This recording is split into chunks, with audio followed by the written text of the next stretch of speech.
अस्सलाम वालेकुम। आज के वीडियो में हम लोग डिस्कस करेंगे इंट्रोडक्शन टू रिसर्च। ये रिसर्च मेथोडोलॉजी का फर्स्ट लेक्चर है और इसमें हम लोग बेसिक डेफिनेशंस और टर्मिनोलॉजीज़ को डिस्कस करेंगे, उनको देखेंगे ताकि डीप जाने से पहले बेसिक कॉन्सेप्ट्स क्लियर हो सके। अगर हम टर्म रिसर्च की बात करें तो इसका मतलब है किसी भी पर्टिकुलर टॉपिक या सब्जेक्ट से रेलिवेंट इंफॉर्मेशन और नॉलेज को गेन करना और डिस्कवर करना न्यू नॉलेज को। दूसरे लफ्ज़ों में हम कह सकते हैं कि research is an art of systematic investigation.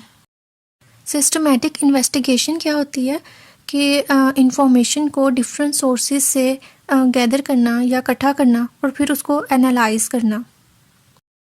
Scientific method या साइंटिफिक प्रोसेस में क्या होता है कि हम अपने इर्द गिर्द सराउंडिंग्स में चीज़ों को ऑब्जर्व करते हैं और उसकी बेस पे हमारे माइंड में कोई क्वेश्चन जनरेट होता है। उसके बाद उस क्वेश्चन से रिलेटेड हम लोग डाटा सर्च करते हैं, लिटरेचर देखते हैं और उसकी बेस पे हम हाइपोथेसिस जनरेट करते हैं। हाइपोथेसिस क्या होता है? प्रेडिक्शन और एक्सप्लेनेशन अबाउट समथिंग। फिर हम उस हाइपोथेसिस को टेस्टिंग के प्रोसेस से गुजारते हैं। हम लोग उसकी बेस पे रिजल्ट जनरेट करते हैं और एक अपना फाइनल कंक्लूजन बनाते हैं। अगर हम रिसर्च की टाइप्स के बारे में बात करें तो उसकी डिफरेंट टाइप्स हैं, लेकिन बेसिकली हम इसको दो टाइप्स में कैटेगराइज कर सकते हैं, डिस्क्रिप्टिव स्टडीज़ और एक्सपेरिमेंटल स्टडीज़। अब हम लोग डिस्कस करेंगे कि डिस्क्रिप्टिव स्टडीज़ क्या होती हैं और एक्सपेरिमेंटल स्टडीज़ क्या होती हैं और इसमें बेसिकली डिफरेंस क्या है। अगर डिस्क्रिप्टिव स्टडी की बात करें, इस descriptive studies are the one in which the information is collected without changing the environment. Without changing the environment का क्या मतलब है कि हम इसमें किसी किस्म की कोई मैनिपुलेशन नहीं कर रहे होते, कोई एक्सपेरिमेंट परफॉर्म नहीं कर रहे होते। इसके अलावा हम डिस्क्रिप्टिव स्टडीज़ को ऑब्जर्वेशनल स्टडीज़ या को रिलेशनल स्टडीज़ भी कह सकते हैं। According to office of human research protection, any study that is not truly experimental is referred as descriptive study. Human research में डिस्क्रिप्टिव स्टडीज़ किसी भी पर्टिकुलर ग्रुप के हेल्थ स्टेटस के बारे में, बिहेवियर, एटीट्यूड्स या दूसरी करैक्टरिस्टिक्स के बारे में इंफॉर्मेशन प्रोवाइड करती हैं। डिस्क्रिप्टिव स्टडीज़ में फर्दर क्रॉस सेक्शनल स्टडीज़ और लॉन्गिट्यूडनल स्टडीज़ आ जाती हैं। क्रॉस सेक्शनल और लॉन्गिट्यूडनल में क्या डिफरेंस है? कोरिलेशनल स्टडीज़ में क्या होता है, जो हमारी टारगेट पॉपुलेशन है वहाँ से हमने डाटा कलेक्ट करना होता है at a single point in time, मतलब हमने उस पॉपुलेशन से सिर्फ एक ही दफ़ा डाटा कलेक्ट करना होता है। इसके अलावा लॉन्गिट्यूडनल स्टडीज़ में क्या होता है कि हमने सेम सैम्पल से again and again over N extended period of time data collect करना होता है। मतलब सपोज आज हमने सैम्पल से डाटा कलेक्ट किया, फिर हमने नेक्स्ट मंथ एक सेशन प्लान किया, तब हमने डाटा कलेक्ट किया, फिर हम 2 मंथ बाद का एक सेशन प्लान करते हैं, तब हम डाटा कलेक्ट करेंगे। जो लॉन्गिट्यूडनल स्टडीज़ होती हैं ना, वो कुछ मंथ्स तक या इवन सालों तक भी चल सकती हैं। ये डिपेंड करता है कि हमने किस किस्म की इन्फॉर्मेशन हम हासिल करना चाह रहे हैं और उसमें कितना टाइम रिक्वायर्ड है।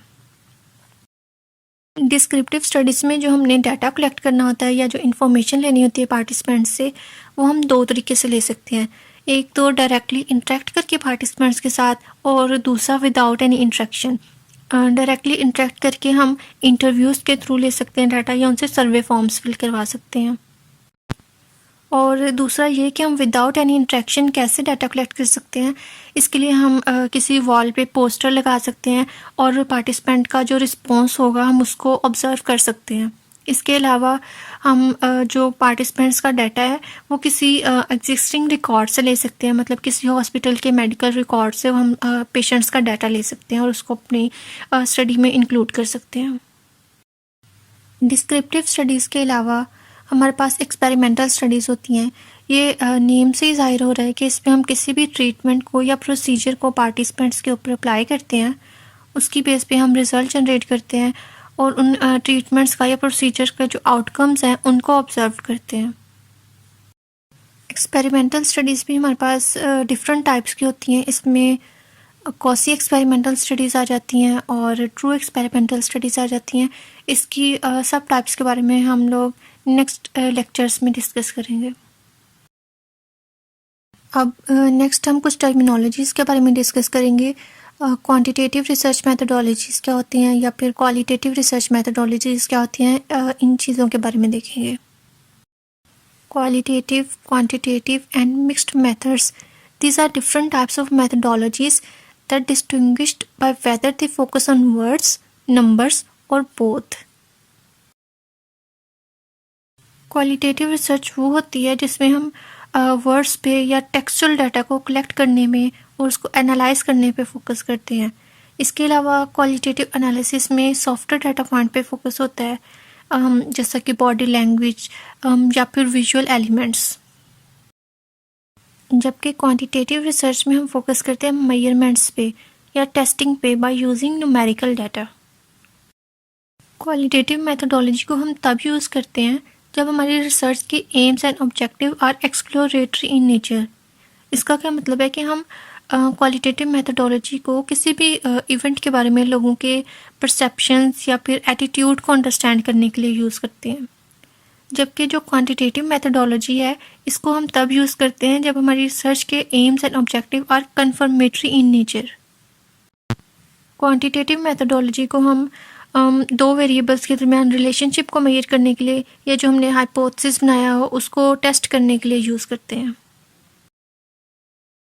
इसके अलावा हमारे पास मिक्स्ड मेथडोलॉजीज़ भी होती हैं। इसमें हम लोग क्वालिटेटिव और क्वांटिटेटिव मेथडोलॉजीज़ दोनों को कंबाइन करके यूज़ करते हैं to integrate perspectives and create a big picture. Video के लास्ट में मैं छोटा सा एक पॉइंट डिस्कस करूँगी। हमारे पास दो टर्म्स हैं, रिसर्च मेथड्स और रिसर्च मेथडोलॉजी।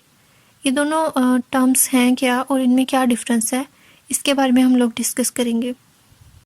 ये दोनों टर्मिनोलॉजीज़ अक्सर कन्फ्यूजन क्रिएट करती हैं। इनमें जो डिफरेंस है वो यही है कि रिसर्च मेथड्स में वो टेक्निक्स आ जाती हैं जो कोई भी रिसर्चर रिसर्च को परफॉर्म करने में यूज़ करता है। मतलब वो रिसर्च कंडक्ट करवा रहा है, उसमें उसने कौन सी सैम्पलिंग टेक्निक यूज़ किया है या कौन सा स्टडी डिज़ाइन यूज़ किया है, उसको हम कहेंगे रिसर्च मेथड्स। जब हम रिसर्च मेथडोलॉजी की बात करते हैं तब हम देखते हैं लॉजिक बिहाइंड दी मेथड्स। मतलब अगर किसी रिसर्चर ने किसी पर्टिकुलर मेथड को यूज़ किया है या टेक्निक को यूज़ किया है तो उसकी क्या रीज़न है, उसके पीछे क्या लॉजिक है, उसने उसी टेक्निक को यूज़ किया या किसी और स्पेसिफिक मेथड को या किसी और टेक्निक को उसने अपने स्टडी में यूज़ नहीं किया। इन सभी चीज़ों को हम लोग डिस्कस करते हैं रिसर्च मेथडोलॉजी में। आज की वीडियो से रिलेटेड अगर किसी का कोई भी क्वेश्चन है तो आप लोग कमेंट सेक्शन में पूछ सकते हैं और नेक्स्ट वीडियो में हम लोग डिस्कस करेंगे रिलायबिलिटी और वैलिडिटी के कॉन्सेप्ट के बारे में और एग्जांपल के थ्रू उनको समझेंगे। इसके अलावा types of reliability and validity इनको डिस्कस करेंगे। अल्लाह हाफिज़।